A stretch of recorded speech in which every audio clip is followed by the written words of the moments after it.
Perut kosong bukanlah penasihat politik yang baik. Quote by Albert Einstein.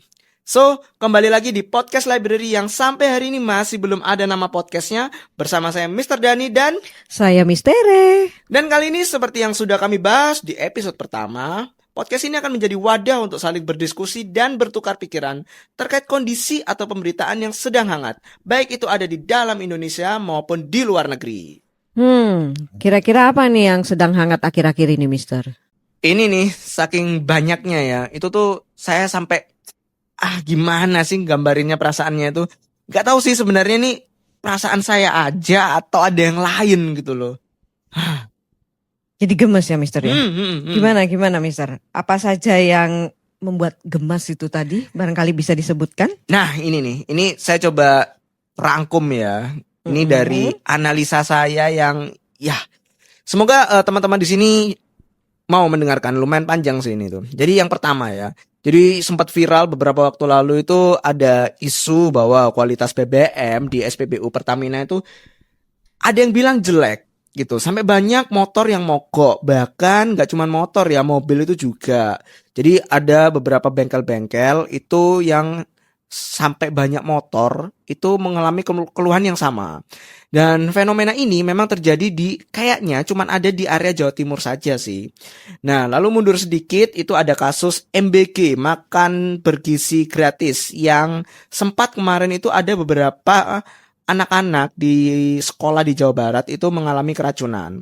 Dan yang bikin kesalnya sih itu tuh ada statement beberapa oknum dalam tanda kutip pejabat yang terkesan seperti meremehkan, seolah-olah masalah ini tuh bukan sesuatu yang serius. Ini amat sangat disayangkan sekali ya. Kemudian ada juga isu sebuah bandara di wilayah Morowali di Sulawesi yang disebut-sebut itu tidak ada kehadiran negara di dalamnya. Jadi ada pesawat dan mungkin ada penumpang bebas keluar masuk tanpa ada pengawasan, tanpa ada pihak imigrasi di dalamnya. Jadi mungkin agak bahaya gitu loh kalau sampai ada imigran gelap atau penyelundupan barang-barang terlarang. Dan yang terakhir, ini yang terakhir sih.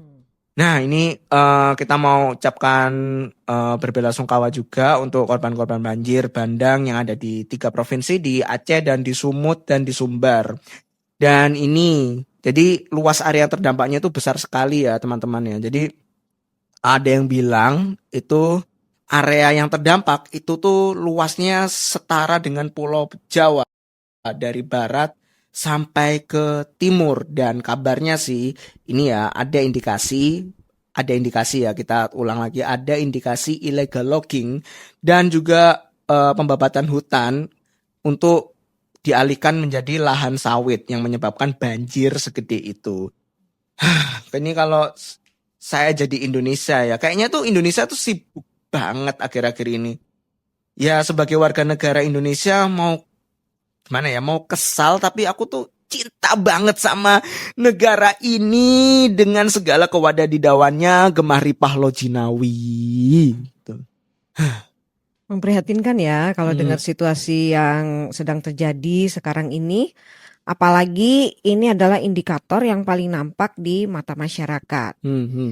Jadi sebenarnya apa sih yang sedang dikerjakan pemerintah sehingga hal-hal seperti ini tuh bisa terjadi? Apakah pemerintah itu kompeten atau tidak? Nah, ini nih. Nah, kalau kita ini kan sebagai orang dewasa ya, mau tidak mau tuh kayak harus mengikuti perkembangan. Jadi kayak kita tuh harus ya peka, ya harus tahu, ya harus menyikapinya seperti apa. Nah, gimana kalau misalnya bukan orang dewasa gitu loh. Jadi maksudnya itu pelajar SMA, pelajar-pelajarnya. Ini tuh mereka tuh perlu tahu nggak sih hal-hal kayak gini? Nah, itu. Kalau kita kan aware dengan hal seperti ini karena hal-hal ini berkaitan juga sama kehidupan kita sehari-hari gitu kan. Terus kalau anak SMA kira-kira perlu tahu nggak hal-hal seperti ini? Nah, gimana Flo? Perlu tahu nggak? Anak-anak SMA ini kayak kamu ya, itu perlu nggak sih mengomentari hal-hal kayak gini, gimana Flo? Perlu tahu nggak ya? Perlu tahu nggak tuh ya? Gimana? Mister, kita sepertinya belum kenalin narasumbernya loh. Jadi ini siapa? Iya ya, oke langsung saja kita sambut. Welcome Florencia. Yeay. Thank you Mr. Yani, thank you Mr. Re. Udah undang aku di podcast yang katanya belum ada namanya ya ini ya. Iya benar Iya, sekali. Ya nanti mungkin bisa tanya juga di kolom komentar barangkali kalau ada ide atau saran dari teman-teman juga. Nah, benar. Mungkin kalau dari teman-teman di sini atau betul. dari pendengar mengusulkan nama untuk podcast ini, monggo silakan di kolom komentar gitu. Kita tunggu ya. Oke, iya. Jadi, Florencia ya, panggilannya siapa ini? Flo.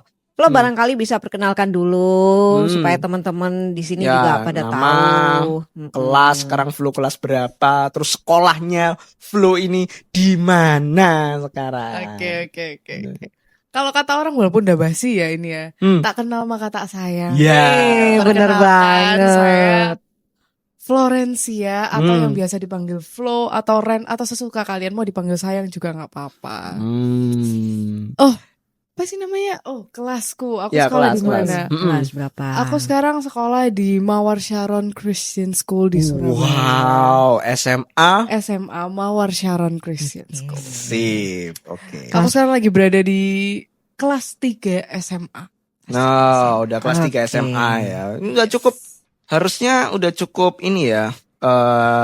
Cukup paham ini ya. Nah, mari kita coba kulik lebih dalam. Jadi, oke Flo, menurut kamu pelajar SMA seperti kamu itu perlu nggak sih tahu tentang perkembangan politik dan sosial, terutama yang ada di dalam Indonesia? Dan seberapa jauh kamu tuh paham dengan kondisi akhir-akhir ini? Kayaknya apalagi ngelihat kondisi akhir-akhir ini ya Mister ya. Kayaknya bahkan semua orang terlepas dari mereka SMA atau bukan, terlepas dari lapisan masyarakat apakah mereka atau mereka umur berapa sih, itu tuh kayak nggak penting gitu loh. Yang penting adalah memahami perkembangan politik dan sosial. Kenapa kok ini tuh penting?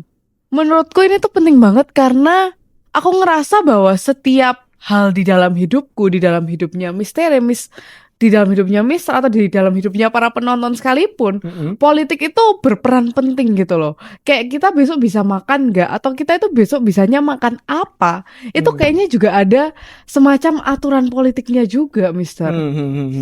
Jadi Nah. ya gitu deh Mister.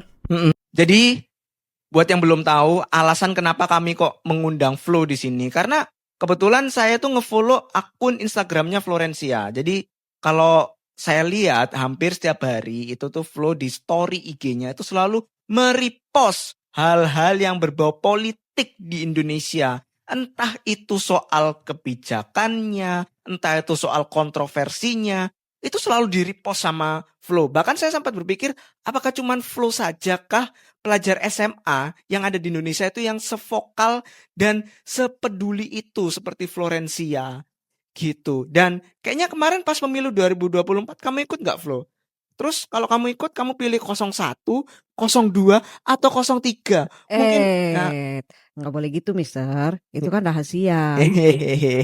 ya siapa tahu gitu. Tapi kan ya walau Gimana? begitu pada waktu itu kan aku kan masih di bawah umur tuh, belum sampai 17. Oh belum Nggak bisa. Oh alah. Jadi belum ikut kemarin ya. Belum. Iya. Tapi kan Tapi ya sudah ada kalau misalnya- pilihan ya. Iya sudah gitu kan, nggak usah ada kesempatan mau gitu loh. Nah. Ini buat karena kan nggak ada visualnya ya, nggak ada kameranya, nggak ada videonya. Mungkin Flo bisa ngasih kode pakai jari tangannya kemarin preferensinya pilih nomor berapa? Bisa di-spill? Ya. Ya. Buat Ya yang itulah ya. penasaran bisa tebak sendiri di kolom komentar.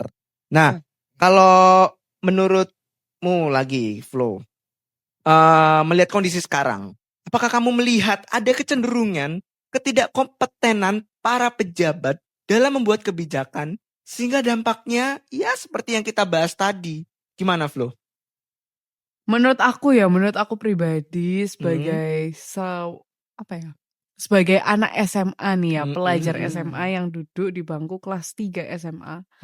Aku rasa memang ya setiap negara itu kan pasti ada positif negatifnya lah ya. Yes. Dan ya kalau misalnya kita semua pasti tahu lah yang kemarin baru aja terjadi demo besar-besaran yang dia itu menyangkut tuntutan 17+8, tahu kan? Yes, Pasti benar. tahu dong.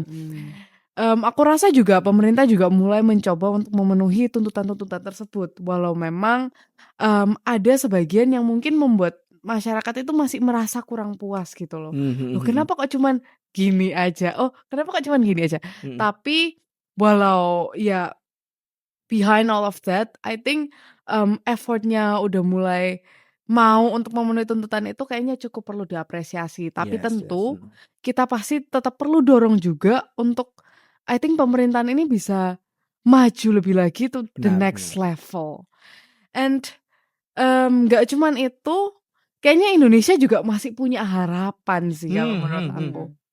Pasti Mr. Miss di sini juga pendengar pasti denger lah ya ada tokoh baru di pemerintahan kita tuh. Siapa nih? Tahu nggak? Siapa? Siapa Nggak tuh? tahu, Siapa nggak tuh? tahu. Siapa tuh? Siapa? Pak Purboyo. Tahu dong? Pak Purbaya, Oh, tahu. iya. Wah, itu Menteri Keuangan kita yang baru ini ya. iya Benar. itu jujur saya ngefans banget sih sama Pak Pur itu. Bahkan saking ngefansnya, saya tuh kalau setiap foto itu niru cara fotonya Pak Pur yang cuman jempol gini doang. Gini. Nah, itu tuh udah kayak signaturenya Pak Purbaya gitu loh. Jadi ciri khasnya Pak Purbaya sih itu tuh. Itu bukannya memang jempol itu ala bapak-bapak ya, Mister? Nah, itu mungkin Pak Purbaya adalah the most iconic bapak in Indonesia in general ya. Jadi kayak ya Oke, pada umumnya baiklah. bapak-bapak itu seperti Pak Purbaya gitu sih.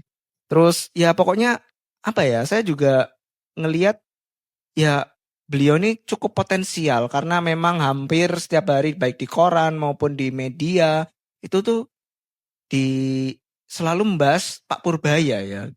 Apalagi yang kemarin katanya IHSG naik kan sampai tembus 8.000 itu patut diacungi jempol sih Iya, menurutku. sampai all time high berturut-turut dan ya patut kita apresiasi ya waktu ada reshuffle itu ya. Dan sepertinya Pak Purbaya ini adalah right man in a right time gitu ya. Setuju. Right man in the right time. Ya. Wah, keren nih pembahasan kita. Kayaknya Flo ini paham banget ya dengan situasi Indonesia akhir-akhir ini. Dan gak ketinggalan juga sama update beritanya, Mister. Nah, benar-benar. Jadi sepertinya ya kalau berdasarkan dari jawabannya Flo dan juga aktivitasnya di sosial media, sepertinya itu kita butuh lebih banyak pelajar yang dalam tanda kutip peduli dan juga peka seperti Flo. Dan gak menutup kemungkinan ya, kayaknya one day in the future Flo ini bakal jadi pembuat kebijakan di masa depan untuk negara Indonesia ini. Betul banget. Jadi gimana Flo? Berminat mau jadi pejabat atau politisi? Berat ya pertanyaannya, berat ya. Tapi ya kita lihat aja. Kalau memang mungkin yang di atas merestui seperti itu ya kenapa tidak. Kan hati saya ini memang hanya untuk negaraku tercinta Indonesia. Mantap. Ini kalau misteri lihat ya jawabannya Flo ya. Kita lihat saja nanti. Itu tuh jawabannya udah amat sangat politisi sekali. Aduh, gitu ya. Jadi misal ada pejabat nih, ada kayak misalnya Pak ditanyain sama wartawan, Pak, menurut survei nama Bapak ini bisa diperhitungkan menjadi calon wakil presiden di 2029. Jawabannya pun demikian sama. Ya nanti kita lihat saja gitu. Tapi dalam hati, terima kasih survei sudah mendukungku. Aku pasti akan berniat maju gitu. Kalau ada yang dukung, kalau logistiknya cukup. Aduh. Berarti 1 poin sudah ini ya, Mister ya. Yes, benar gitu. Jadi kalau bisa kita simpulkan ya teman-teman pendengar, kayaknya Flo ini salah satu pelajar di Indonesia, apalagi dalam level SMA, itu tuh sudah seperti mengajak ke pelajar yang lain itu untuk dalam hal ini mempedulikan dan juga sekaligus peka terhadap kondisi politik dan juga sosial yang terjadi di Indonesia. Karena peduli ataupun apa ya dalam tanda kutip vokal itu tuh tidak melulu hate speech kepada pemerintahan, tapi lebih menyuarakan bahwa ayo dong harusnya pemerintah itu bisa membuat kebijakan yang lebih baik lagi ke depannya. Itu yang saya tangkap dari Flo. Dan juga yang bisa saya highlight dari jawaban dari Flo ini tadi adalah ternyata Flo itu masih punya harapan yang baik untuk Indonesia ke depannya. Jadi tidak ada tendensi Flo membenci kebijakan-kebijakan yang ada, tapi Flo pasti akan berharap dan juga punya harapan untuk Indonesia ke depannya. Dan mungkin juga Flo juga mungkin akan ada Florencia yang lain ya di luar sana yang juga aktif untuk mendukung atau mendorong ataupun juga peduli dan peka terhadap kondisi politik dan sosial Indonesia akhir-akhir ini. Gitu. Nah, mungkin Flo atau ada yang mau menambahkan sebelum kita mengakhiri episode ini? Mungkin udah sebagian besar udah disebutkan oleh Mister ya. Cuman mau ngingetin aja mungkin buat teman-teman yang seumuran aku juga nih. Kan itu tuh kalau di IG tuh kan pasti keluar tuh kayak at least divolkatif lah. Benar-benar. Iya, kok sebut ya? Boleh gak ya? Boleh. Iya, kalau misalnya di IG kan ada tuh yang kayak ya akun-akun gede yang biasanya ngepost news lah. Nah, at least dibaca dikit itu nggak masalah loh. Itu tuh kayak nambah pengetahuan kalian tentang apa yang sebenarnya terjadi di sekitar kalian. Karena sebenarnya kalau kita nggak ngerti itu sama aja kayak bom waktu. Kadang mungkin belum impact belum berdampak ke kita, tapi mungkin sudah berdampak pada orang sekitar kita dan eventually itu akan sampai ke kita sih. Jadi lebih baik kalau menurutku sedia payung sebelum hujan. Jadi kita tahu nanti kalau misalnya kita menghadapi hal-hal ya yang berkaitan erat dengan politik, kita tuh tahu gimana cara ngeresponnya. Nah, oke. Jadi kalau misalnya seperti yang tadi jawabannya Flo ya, mungkin yang bisa diambil contoh itu kayak misalnya saat ini kan sekarang Flo sedang duduk di kelas 3 SMA. Dan bukan tidak mungkin Flo akan lanjut ke level perguruan tinggi. Dan pasti akan ada namanya kebijakan politik yang dapat dirasakan oleh teman-teman Florencia yang juga masih duduk di kelas 3 SMA dan akan lanjut ke perguruan tinggi. Di mana mungkin kebijakan politik yang akan lahir seperti misalnya ada undang-undang atau ada peraturan baru di mana pemerintah itu menyediakan banyak sekali akses beasiswa dari para siswa SMA untuk bisa lanjut dan bisa sampai tamat beasiswanya itu sehingga siswa-siswa SMA itu bisa menyelesaikan perguruan tingginya itu dengan baik sehingga bisa mencetak sarjana yang baik sehingga ya pada akhirnya bisa mencetak SDM unggul gitu loh. Apalagi program pemerintah, goal besarnya pemerintah ini kan adalah untuk Indonesia Emas 2045. Jadi ya kalau tidak diisi dengan SDM yang unggul, apalagi dengan dibekali dengan kebijakan politik yang baik di hari ini, ya nanti kalau 2045, nah emasnya itu ada di mana kalau tidak diisi oleh SDM yang unggul gitu. Setuju. Bener banget, Mister. Jadi ini untuk Indonesia yang lebih baik lagi di masa depannya. Bagi mereka-mereka ini kan nantinya yang akan menjadi pemimpin di masa depan. Baiklah, sepertinya episode kali ini sudah cukup ya, Mister. Iya, benar sekali Misteri. Jadi kayaknya ya, hari ini tuh podcastnya tuh berasa kayak lagi makan di all you can eat. Kok bisa, Mister? Ya karena isinya full daging semua, Misteri. Wah. Jadi kita nggak kalah sama podcastnya Om Renald Kasali ya, karena Om Renald Kasali ini selalu podcastnya full daging semua. Jadi bukan tidak mungkin, semoga nanti the next episode berikutnya kita bisa mengundang Bapak Renald Kasali ke podcast ini dan bisa mampir ke sekolah tercinta ini. Amin. Amin. Oh ya, hampir lupa.